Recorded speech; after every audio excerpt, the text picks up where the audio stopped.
ka-MB Moto. So ito yung smash ni Sir. Trabaho natin sa TI, Low X1 Plus.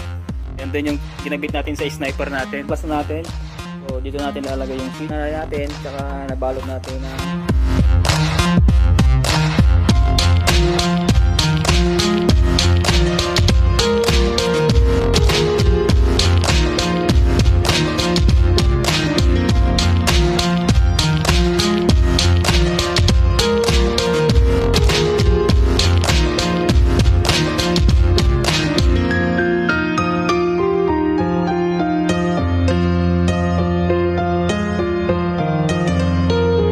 good day mga ka-MB Moto. So ito yung smash ni Sir.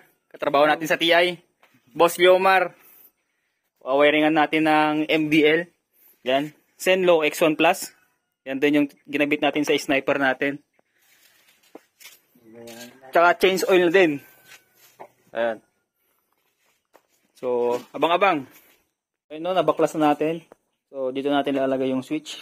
Ito yung gagamitin natin para mas malapit. Yan sa handlebar. So, nakabit na natin yung fuse. Ayan. Ipagapang na natin, tsaka nabalot natin ng electrical tape. I-wiring na lang natin. So, yun mga ka-MB Moto, natapos na natin wiringan. Nalagyan na natin ng electrical tape. Hindi ko na napakita sa inyo. Ayan. Yung nilagay natin ay Zenlo X1 Plus. Ayan. Bili kayo nito, maganda. Solid. Ayan. Solid? Solid. Solid. So, ayan o. Ayan. Try natin. So, review lang muna tayo.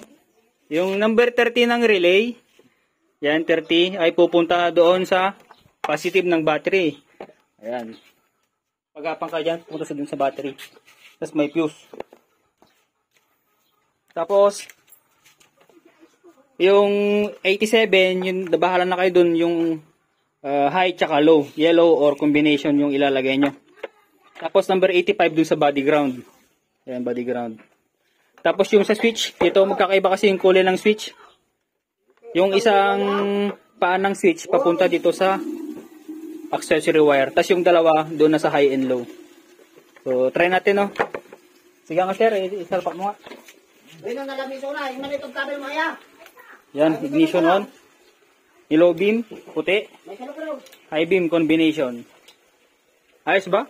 Ayos. Alright. Alright. So, ito na mga master. Naikabit na natin lahat ng fairings. Yan, assemble na. So, ayan si Sir. Sir Leomar. Low beam nga, Sir. Yun, low beam. High beam. Yun, solid. Ito na yung buga nyo. Low beam nga, Sir. Yan, high beam.